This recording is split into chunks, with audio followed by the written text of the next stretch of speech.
Good morning, everybody. Welcome to Lifehouse. My name is Ryan. Good to see you here in the room. Good to see you online. And I know nobody is listening to the words I'm saying because you're wondering, what, is this real or is this a joke? That's what you're wondering right now. And it's a little bit of both. I did have a mountain biking incident last weekend. The good news is I'm here and I'm mostly fine, I think. But I had this on earlier in the week, and the band, they said to me, they're like, "There's no way you're going to wear that on Sunday." And I said, "You don't know me very well, do you?" I said, "How much are you going to give me to wear it on Sunday?" And they said, "Nothing." And I said, "Deal." And they said, "There's no way you're going to wear it when you sing, right?" And I said, "You don't know me very well, do you?" I said, "How much are you going to give me?" They said, "Nothing." And I said, "You're right, I'm not wearing that stupid thing when I sing." So it's coming off. And I will tell you a little more about that story in just a second. But first, I do want to welcome you if you're new here in the room. People don't normally wear weird blue things around their necks when we're here, but I am today. But good to see you. Glad you're here in the room and online. I know we got a ton of people streaming with us. We're so glad that you guys are joining us online this morning. We have a great service for all of us, no matter who we are, whether you're new or whether you've been here for 15 years. So the band's got a couple songs this morning. We have a really special treat. Meg Brown is going to be here and is going to bring our message today. We're really excited about that. And then the band's going to close with a song to kind of finish us off. We'll be here about 60 minutes or so. Okay, back to the story. So last weekend, I was mountain biking with a couple of my boys. We were at a state park, clearly not in Van Wert, Ohio, because we don't have mountains here, nor any elevation of any kind. So we had to go elsewhere for that. So we were mountain biking, and we came across this big ravine, like a big, long ditch, and there was a long, narrow boardwalk across the ravine, and there were no side rails, and so I was flying across it. My front tire went off the side, and I went head first into the side of the embankment. When I say head first, I mean literally head first. Like, I didn't have time to get my hands out, nothing. I just went head first into the side. Thank God I had my helmet on. Public safety announcement, I did have my helmet on. Could have been bad without it. Had my helmet on, but I immediately, like, my neck felt like an accordion, went like that. And I thought, this is bad. Everything happened so fast. My first thought was, like, am I gonna be paralyzed? Like, I actually thought that in the moment because it hurt, man. I was tasting teeth. You ever taste teeth? That's not a good taste, is it? When you can taste your own teeth. So I laid there for a few minutes and just like, what's happening? Where is this going here? Thank God I never blacked out. I never lost feeling in any of my extremities. Long story short, ended up, getting up and we got out of there. I was pretty beat up. Thank God I only had a neck strain, concussion, and 4 chipped teeth, none of which are in the front, so you can't see that back there. I got some dental work to do. So the moral of the story is, this happened last Sunday when first service was going on. I was out of town. The moral of the story is, don't skip church because bad things happen. I'm kidding. No, but one thing that I've learned from this, it reminded me of this song we're doing this morning, this first song we're going to do. There's a line in this song. The song's called Jireh. Jireh is just another name for God. It means provider. But there's a line in it that says, "I will be content in every circumstance." And contentment, that is so easy to do, I feel like, in my life when things are going well, But when things go south, when crap hits the fan in my life and in our life, like, isn't that a lot more difficult to do, to find contentment? When you're laying at the bottom of a ravine, wondering if you're gonna be paralyzed. I mean, really, like, is there contentment to be found there? And I'll tell you this: I've been following Jesus for a long time in my life, and without Jesus, I don't know if I would have that same contentment. I don't know if I could find contentment. And I know so many people here and online that follow Jesus find the same thing, that there's contentment to be found even in the worst of circumstances. Doesn't mean things aren't hard. It doesn't mean, things aren't difficult in our life, but we can have contentment in those times when things go south. And if you're new here, and especially if you're here and you don't know what you believe, maybe you're just checking this whole faith thing out, this whole Christianity thing out, I want you to know you're in a good place, and I want you to know the things that you can find in a relationship with Jesus, and that's contentment, that's love, that's hope, and all that. So We're going to start with this song, and as we sing that line, I'll be content in every circumstance. I want to invite you guys, no matter where you're at, to lean into that in whatever you've got going on in your life. So I want to invite you to stand, and let's sing together this morning.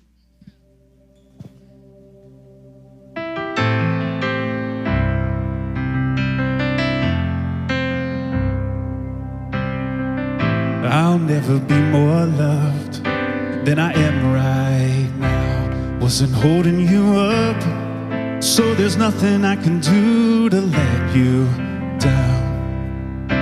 It doesn't take a trophy to make you proud. I'll never be more loved than I am right now. Oh. Going through a storm, but I won't go down. I hear your voice carried in the rhythm of the wind to call me out. You would cross an ocean so I wouldn't drown. You've never been closer than you are right now. And you are Jireh, you are enough. Jireh, you are enough. So I will be content in every circumstance. You are Jireh, you are enough. Forever enough, always enough. You're more than enough. Forever enough, always enough, always more than enough. I don't want to forget how I feel right now on the mountaintop. I can see so clear what it's all about. So stay by my side when the sun goes down. Don't wanna forget how I feel right now. You are Jireh, you are enough. Jireh, you are enough. So I will be content right now in every circumstance. You are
a hurricane. I am a tree bending beneath the weight of his wind and mercy.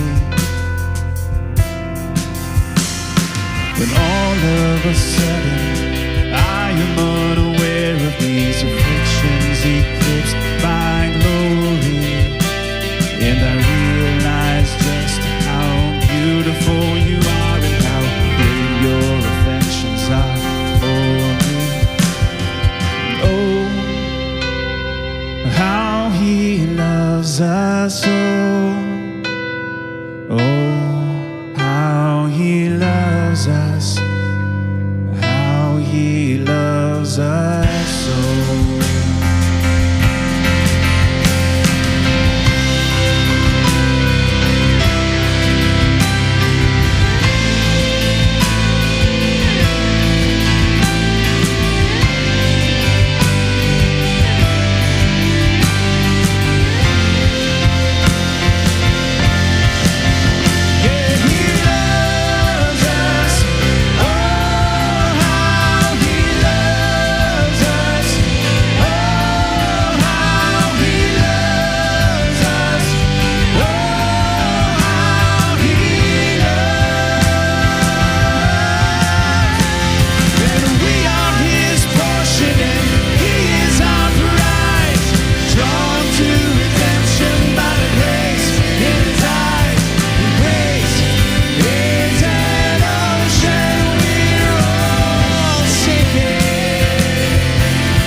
Father, we thank you for your love.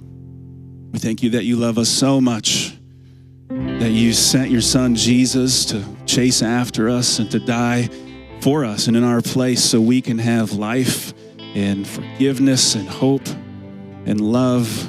And we're so grateful for that. God, thanks for meeting us in all parts of our life, when things are good and when things are bad. And we know you're there. And it's hard to remember sometimes when you're in the middle of it, but God, you are right there with us. You're loving us, and we're so, so grateful for your love. It's in your name we pray. Amen. You guys can go ahead and take your seat. And as you do, we're going to keep rolling with the rest of our morning. And like I said earlier, Meg Brown is here, and she's going to bring us part 5 of our series that we're in right now called You'll Be Glad You Did.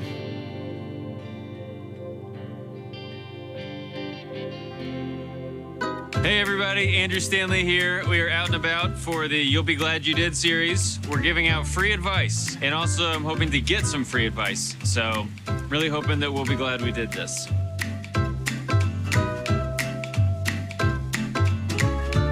Hi, how's it going? Good. Andrew. Marcus. Thank you for getting ready to give me some advice. I was hoping that you would give me advice. Okay. Always attend church when you can. Yeah, I've received that. Have you always followed that? These days, with technology, You don't physically have to be at a church location. Yes, you you can watch do. it online. I'm very unassertive, and I want to be more assertive. Yeah. So how can I do that? Even if you don't know everything, act like you know everything and you'll learn it on your way. I already knew that. Yeah. How can I be a better listener? You're good at that. Because That's I feel like possible. listening is more like you have to talk enough in order to be able to listen. You have to know what questions. Because it's like to I ask. just like sometimes when I'm listening to somebody, I'm like, I have a thought. I want to go ahead and say it. And I think maybe that is the right thing to do. Sometimes it's I think okay. that it's really about thinking what you're gonna say before the other person even finishes talking. But everybody's like, you gotta listen. And I'm like, but I'm too busy thinking. I'm getting married in 1 month. Okay. What advice can you give me? Take your time deciding on if and when you want children. I love that advice. My fiance will hate that advice. Also, do a background check on him. I had not thought of that, but it seems like that could solve some huge problems down the road. What colleges do you think are the best? I was at a homeschool convention. I don't really want to get into why, and they were advertising virtual from home college. So you kind of go your whole life. You get born and go to your house, your baby, and you do homeschool, right? And then it's like, oh no, homeschool's over. Got to go to college into the real world. Not so fast. Virtual reality college. You do that from home. Then you get a job where you work from home, and then you die at home, and you just never have to leave home. You have a card. What's your name? We coming to see you. Andrew Stanley. He's not Andy Stanley. That's You not. got some ID? I know what he looks like. No, I'm Andrew Stanley. Oh, Andrew. But that's the same I'm thing. always getting confused for that guy. What about money? It's important to have money. It's I agree. important to save. It's important to use. So budget. You have to budget. You budgeted and you'll be glad you did. Yeah, because there's going to be rainy days, unfortunately. Unfortunately. I know. Yeah. I know. Sometimes I look at my account and I'm like, oh, it's been a bunch of rainy days lately. I guess I gotta start doing some more gigs for my dad. You might have to budget a little bit more. Well, good morning, everyone. My name is Megan Brown, and I just love those videos. They're hilarious. A little bit of dry sense of humor always gets the morning started. So I'm so excited to be here. And for those of you who don't know, I am Matt Brown's daughter, also your guys' lead pastor. So I don't know how you feel about that, but I kind of love it, and I'm excited to be back. But I currently work at a church south of Cincinnati, and I work with middle school and high school students, and I love what I do. But I also had the opportunity to grow up here at Lifehouse, and it was so amazing, not because I got to run around and kind of own the church because I was a pastor's kid, but because you guys got to pour into my life as I got to grow up. And just the impact that had on my faith and where I am today is such a big deal. And so just thank you for doing what you do and showing up and just loving people well. And so today, when my dad asked me to speak on giving advice, I said, are you really sure you want a 23-year-old speaking to everybody? And he didn't have a problem with it, so I guess I don't either. And here we are. We are in part 5 of our series, You'll Be Glad You Did, Timeless Advice for Troubled Times. And so I want to kick off this morning talking about something about myself that you may be able to relate to, and that is the idea that I don't like being told what to do. I'm sure some of you know exactly what I'm talking about, but it's because I have tended to create a habit of pushback when I'm told what to do. And it's probably and most likely because I like to do it my way, and I think that my way is better. And honestly, if we break this down, this makes me and a whole lot of you human. And it puts us all into this category of, yeah, we don't like being told what to do. It kind of just comes with being human. And some of you may remember this. When you were younger and your mom would tell you to go clean your room, or husbands, if your wives tell you to go clean your room, we have a little bit of pushback because we don't want to go do that. And so I walk into my bedroom and the floor and the bed are completely covered with clothes. And so I just nicely and neatly tuck them under my bed as much as I can because my room's clean, but I'm not doing what I was told to do. Or my senior year of high school, my parents said, hey, I think you should take a year off of dating. I think it would benefit you. And I said, oh, wait a second. You think that's gonna solve my dating life? Do you think that's gonna fix everything? Like, really? And now looking back at it, I am very, very glad that I did. And so were they. But what they didn't know is that I'd be calling them every other night because I was lonely and needed someone to talk to. So you can ask them about that later.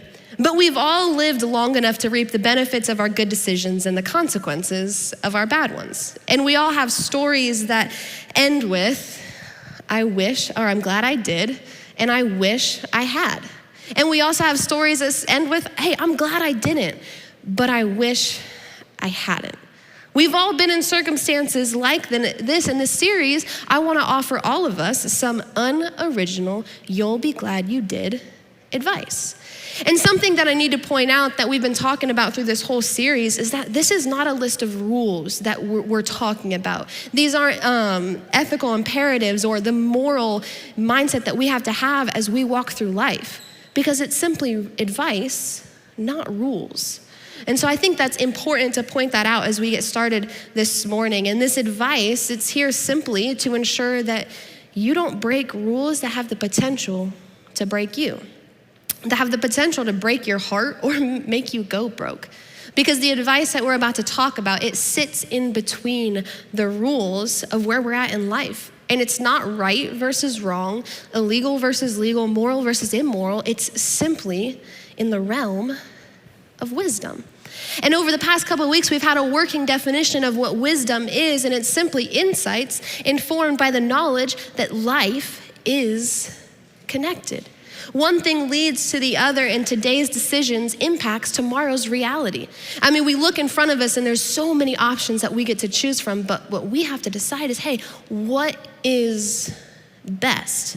Knowing that life is connected, and that's what wisdom is. And so this decision, whatever we decide, we have to know that it's gonna affect the rest of our life, the next season that we're stepping into, because our past shows up into our future.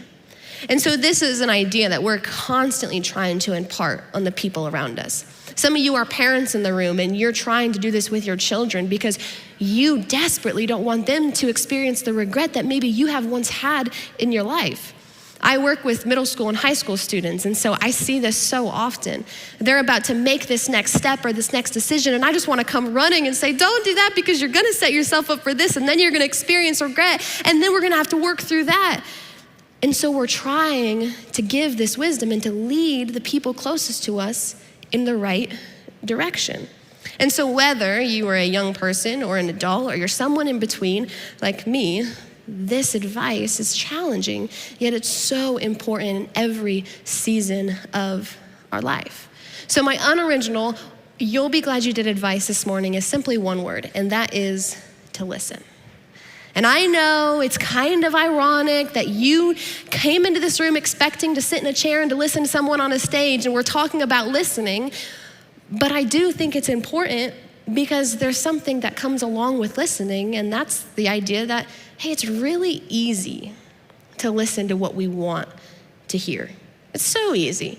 Like when you go out to a dinner and I order a medium rare steak and I'm having the time of my life and someone mentions dessert, I don't gotta think twice about it. No one has to tell me, I don't have to listen to anyone to say, bring out the creme brulee, the chocolate cake, everything I need, because this is what I want to hear. No one has to pressure us into that decision. Or no one has to tell you to lease the car or buy the shoes or call him back or move in with him or her or judge or blame. That just kind of comes natural to us because our confirmation bias that we have when it comes to listening, it's easy to do when it's what we want to hear because it feeds an appetite in us that we're all longing for and desiring for because it's what we want to hear. And so this morning, the challenge that we're really gonna dive into is the posture of, hey, we're gonna unfold our arms. We're gonna pause and we're gonna take a breath and we're gonna agree to listen, especially when it's what we don't want to hear. And today's advice, it revolves around the idea of maturity. This is tough. Maturity is hard because I feel like we're still working through this on the daily basis. And reality is, when it comes to age, there's usually a stereotype as we're talking about maturity. People assume that the older you get, the more mature you are. But have you ever met a young person and you're like, they are wise beyond their age. They really know what they're talking about. And it's like a 30-year-old's in a 13-year-old's body. But have you ever met someone a little older who just refuses to listen? Who just has no idea what you're saying or why you're saying it. They just know better and they're just gonna keep going. No matter what season of life that we're in, this posture of maturity, this posture of unfolding our arms is crucial, and it's in every single season of life. And so our natural response to all of this is, hey, tell me what I want to hear. Tell me what I want to hear. And the truth is, when we think about this, refusing to listen to what we don't want to hear, that we need to hear, is a gateway decision. And so what's a gateway decision? Well, it simply means that when we are refusing to listen, that's understanding that, hey, that wasn't the worst decision that we made. Refusing to listen wasn't the worst thing, but what it was a gateway decision that if you had the chance, you would go back and fix. You wouldn't have done some of the worst things you'd done if you just would have listened, hence that gateway decision that led to that. Because your regrets are always preceded by a series of unwise decisions. And refusing to listen to what you don't want to hear is an unwise decision that sets you up for regret. And so when it comes to this whole idea of wisdom and maturity and your decisions and how your passion shows up in your future, can we all agree that from the outside looking in, it's really clear? That when a high school girl asks me to go out to coffee or to get lunch or to just hang out, and she starts telling me this story about how her friends are a bad influence on her, and she's like, I just don't know what to do. They're gossiping, they're doing things I don't want to be involved in. Maybe they're not hanging out with the right people. And she's like, Megan, I can't figure it out. And I just want to grab her by the shoulders and say, find new friends. Like, can't you see that? But for her, she's on the inside, and so she doesn't understand that it's a simple piece of wisdom, a simple piece of clarity that she can take and run with because I'm from the outside looking in. Or personally, when I get really emotional sometimes, and if you know me, you understand that, but my emotions start to take over the circumstances that I'm currently in whatever I'm doing or saying or who I'm interacting with. And it leads me to get a little nasty, okay? I'll say some things I'll regret, and I'll probably have to say I'm sorry a few hours later, but it gets so overwhelming in my life, and my dad, he'll sit me down, and he'll legitimately say, you need to check yourself, because you're not only affecting you, you're affecting the people in your close circle.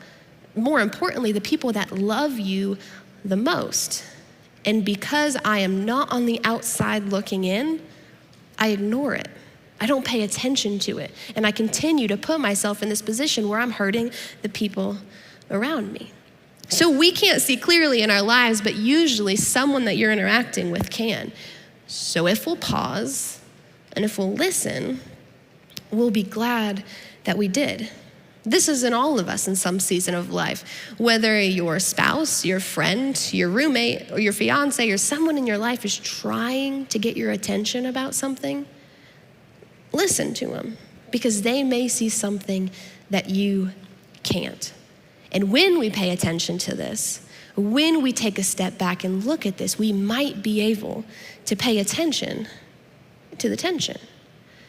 And what I didn't realize when I get so overwhelmed in my emotions and my dad was trying to give me wisdom and I was just ignoring it, is that I was the tension.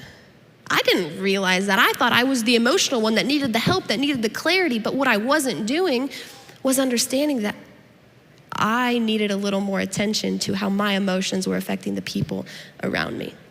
And so if we ask ourselves, hey, what's going on? What is this really about? And why am I pushing back so much? Well, today we're going to talk about a guy who sat in this same tension, who was trying to figure this out, and his name was Solomon. Solomon was a son of King David, and he was about 20 years old. So he was around my age, which is kind of crazy that he did some of the things he did, and we're the same age. I'm still wrapping my mind around that. But Solomon was a guy who was humble enough and wise enough to recognize that he didn't know everything. He didn't have it all laid out in front of him, yet that didn't stop him from doing what he needed to do. And so his biographer documented Solomon's prayer in the book of 1 Kings chapter 3, and it says this: "Now, Lord my God, you have made your servant king in place of my father David. But I am only a little child and do not know how to carry out my duties." All right, Solomon's got a good start here. He's got the right posture, and it's a positive beginning to how his story is going to unfold. But he refers to himself as a little child. He's saying, God, I don't know what I need to do to carry out my duties. I'm not sure what this looks like. And so he approaches God and says, I'm like a little child.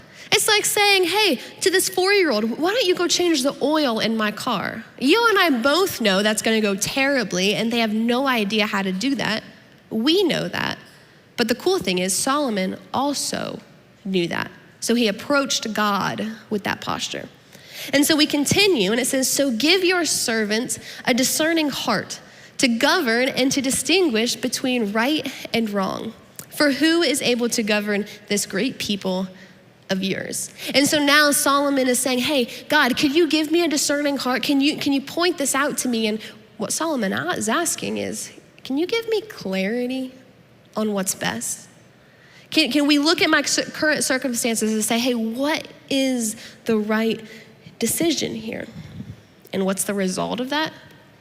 Continues to say, God gave Solomon wisdom and very great insight and a breadth of understanding as measureless as the sand on the seashore. So God is saying, okay, you want a discerning heart? Here's your wisdom. And we go back to our definition at the beginning of the message that life is connected. And so God was saying to Solomon, know that your past is going to show up in your future, and the decisions you're making now are going to affect the next season of your life. Here's how you seek clarity in the midst of that. And so when we walk through this, you can think of it as water. When water flows, it follows the path of least resistance. But wisdom does as well, because humility equals receptivity, and pride always equals resistance. So as pride comes up in our life, humility and wisdom stop, because it's like a barrier. Because as soon as we start to let our emotion of that we know it all, we don't need to listen, our way is the highway, then that wisdom stops flowing. But as pride just slowly fades away and that posture of humility starts to sink in, wisdom, you can't stop it because it just flows. And to wrap this up in verse 31, it says, Solomon, talking about his fame, spread to all the surrounding nations, not just one, not just a couple, but to all of them. And here's what's crazy to me is Solomon was a man who didn't need any of this wisdom.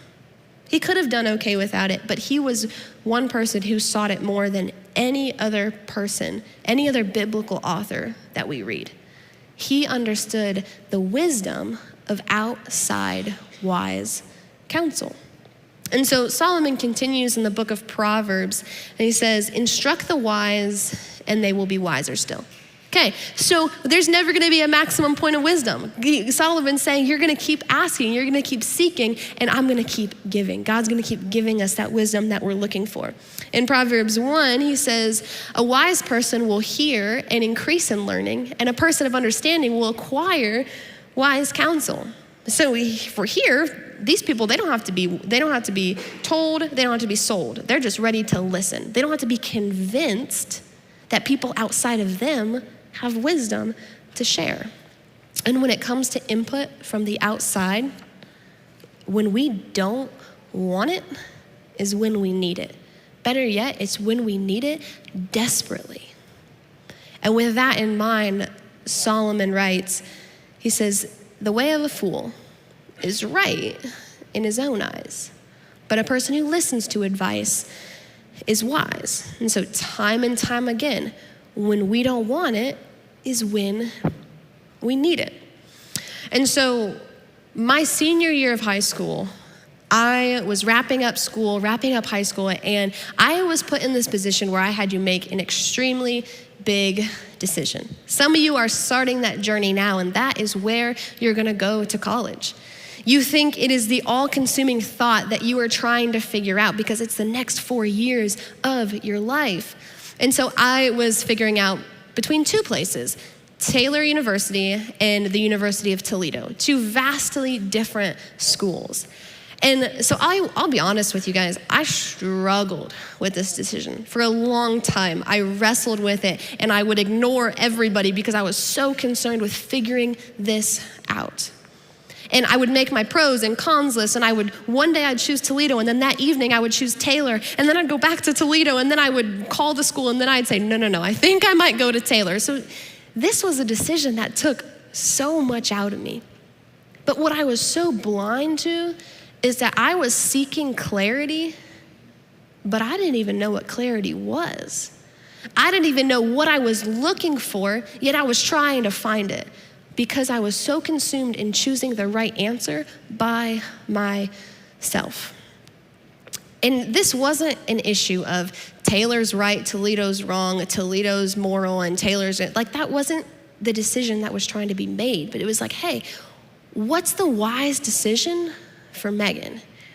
Where does wisdom come into this decision? And I'll never forget, we were up in Michigan, and I was sitting on a bench with my dad, and we were looking out. It was a beautiful, picture-perfect Lake Michigan, and the bridge was in the background. And he just turns to me and he says, Meg, I think the wise thing for you to do is go to Taylor. And we went back and forth, but it ended up about an hour after that conversation, I called the school and I said, hey, I'm coming. And I'll never forget, I remember these words, I said, I'm taking a leap of faith and I'm just coming. But it felt clear to me because I sought outside wisdom from someone who has done it before.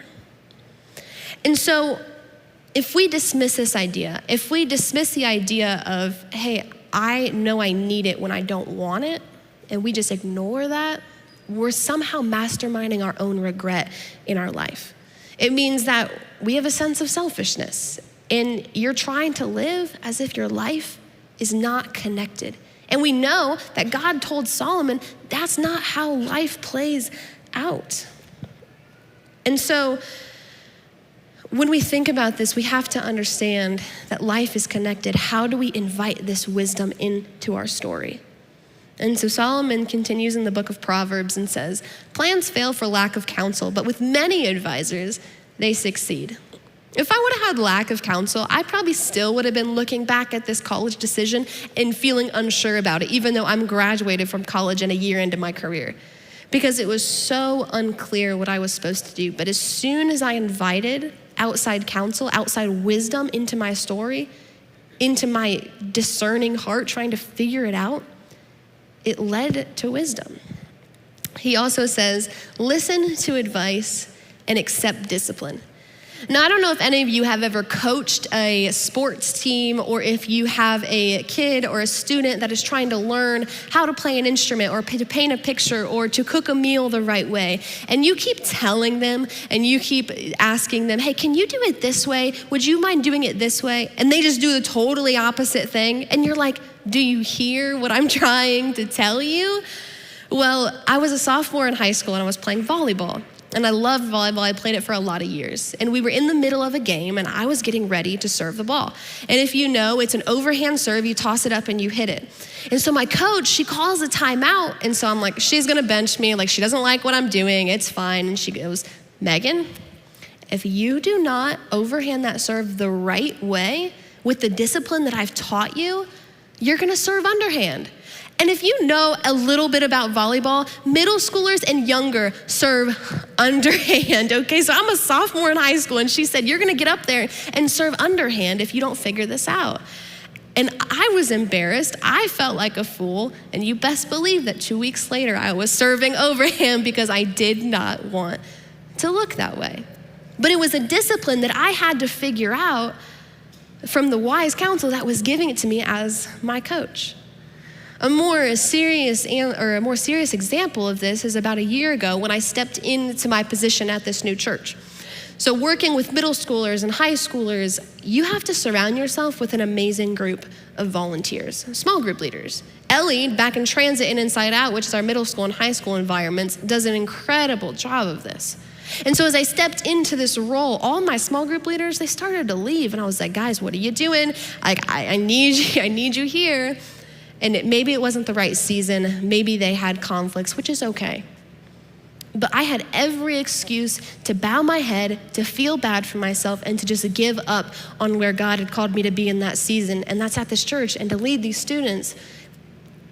But I was faced with a discipline of saying, where's this advice? What's the discipline set in front of you? And what do you need to do to get it done? And I was back home a couple weeks later, and I was sitting on the back deck with my parents. And I know y'all are tired of hearing me talk about my parents' advice. Me too. I didn't want to grow up listening to all that either, but here we are, and it's benefited me. So I guess it worked out.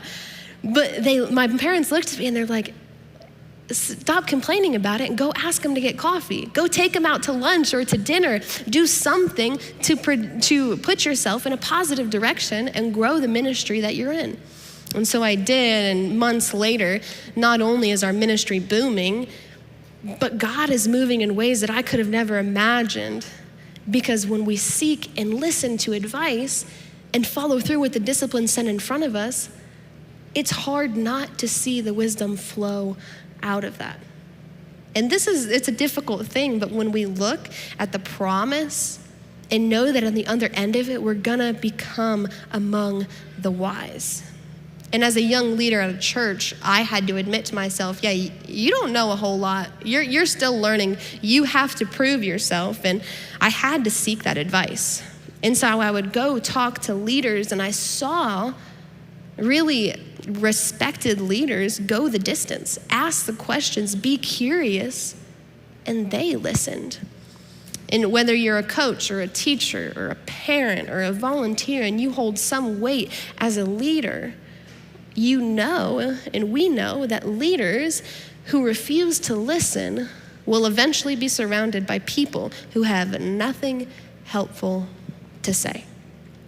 Leaders who won't listen, they'll push the smart and talented and mature people out of their life.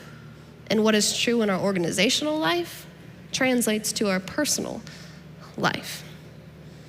And so when we listen, what's the worst it can hurt? Our ego, our pride, maybe our feelings. Me too. I've been there a lot.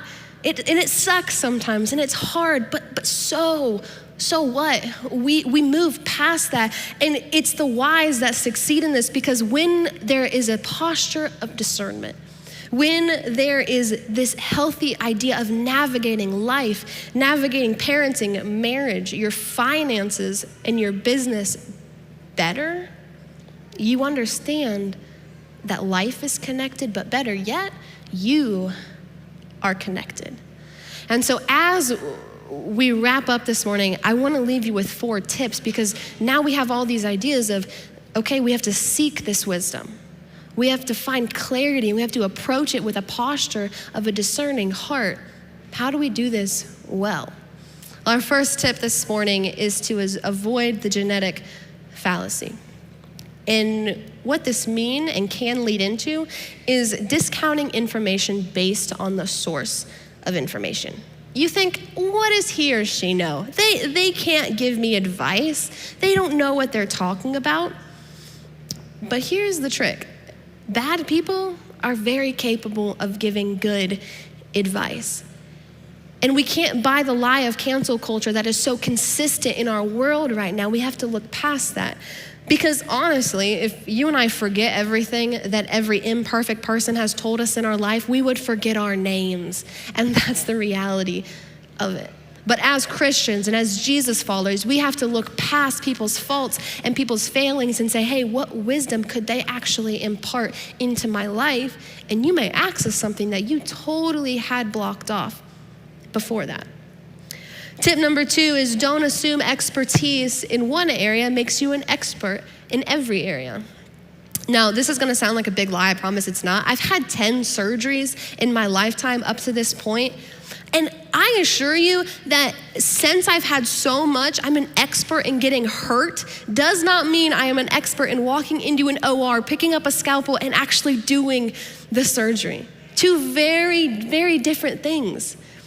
Or maybe someone you know in your life is super successful with their finances. They have a lot of money and they've done a really good job of building that. That doesn't always equal that they're an expert in healthy relationships as well. And so we can't make this assumption when it comes to our expertise.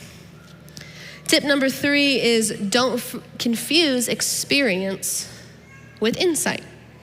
You hear all the time phrases like, I wasn't born yesterday. We know that. We're aware that you weren't born yesterday. Or maybe you hear, this isn't my first rodeo. You're really good at rodeos. We got it. Like, we understand. I've never been, so I'm not good at it, but we're still here. And then maybe you hear something like, I've been around the block a time or two.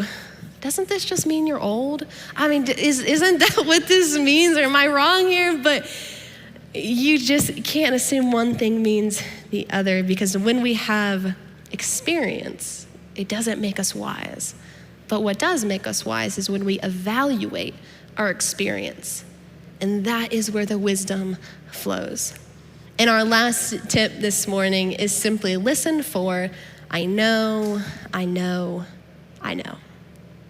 This is something that I think comes natural to us, but knowing doesn't equal doing.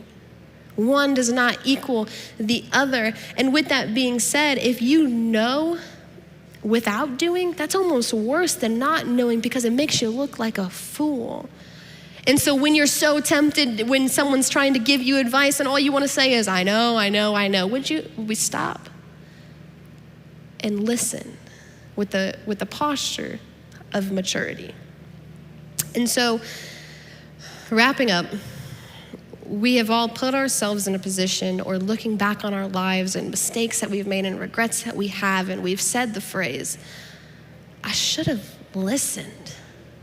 I should have listened. And before I end, I just want to talk to the young people in the room for just a second, because I'm very close to that and I relate to that very well. But if you have someone in your life, a parent or a small group leader, or someone who is willing to sit beside you, to walk through life with you, to offer you wisdom, to offer you advice, and to love you, would you do me a favor and just listen to them?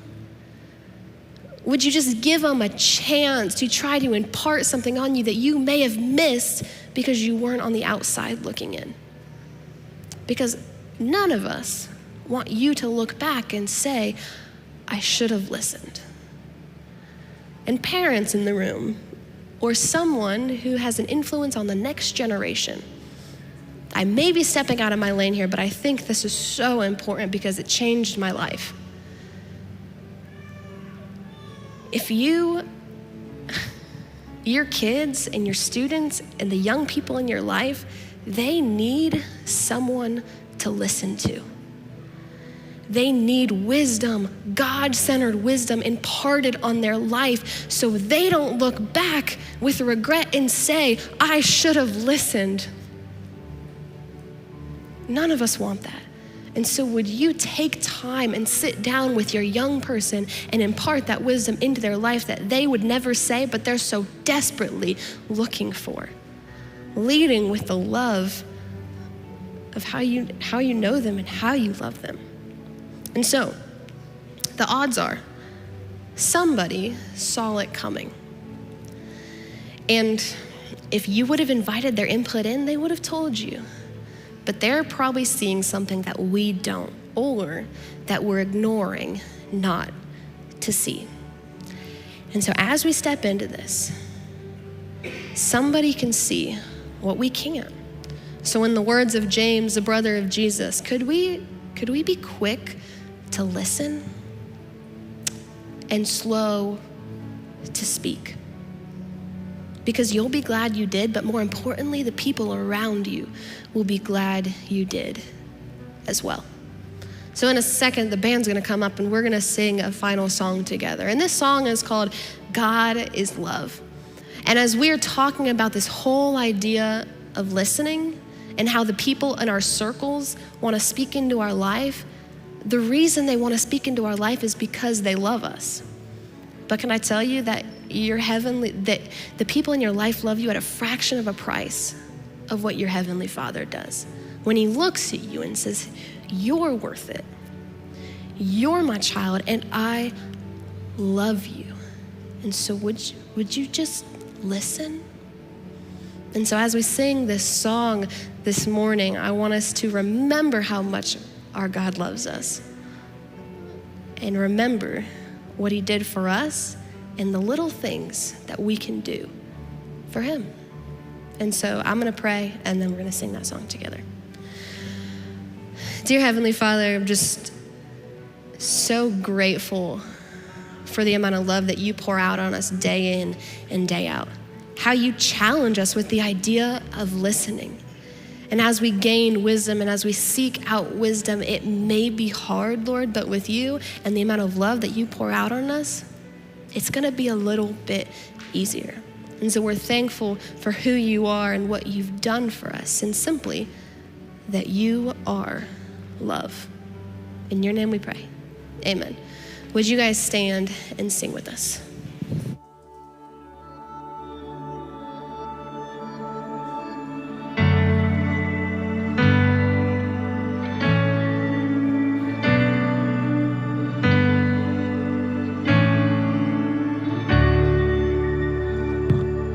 You don't just tolerate us, you don't have somewhere to go.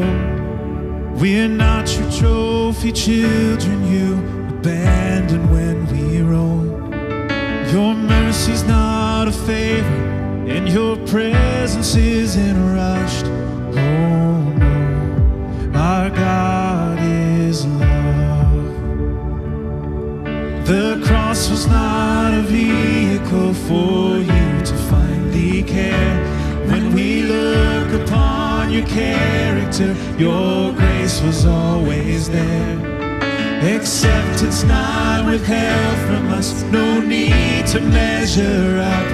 Oh no, our God is love.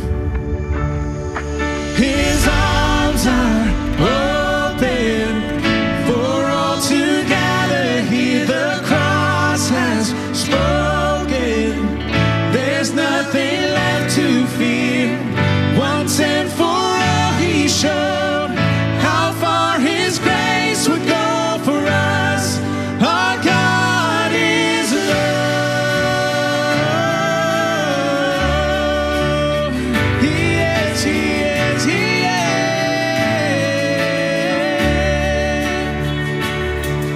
How vast the Father's heart for us, we'll never reach the end. I thought for sure I found it, but He proved me wrong again. It's so much higher, so much wider, so much deeper than we know. Our God is love. His arms are open for all to gather here. The cross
Thank you guys so much for being here today. We love you. We'll see you next week. Have a great week.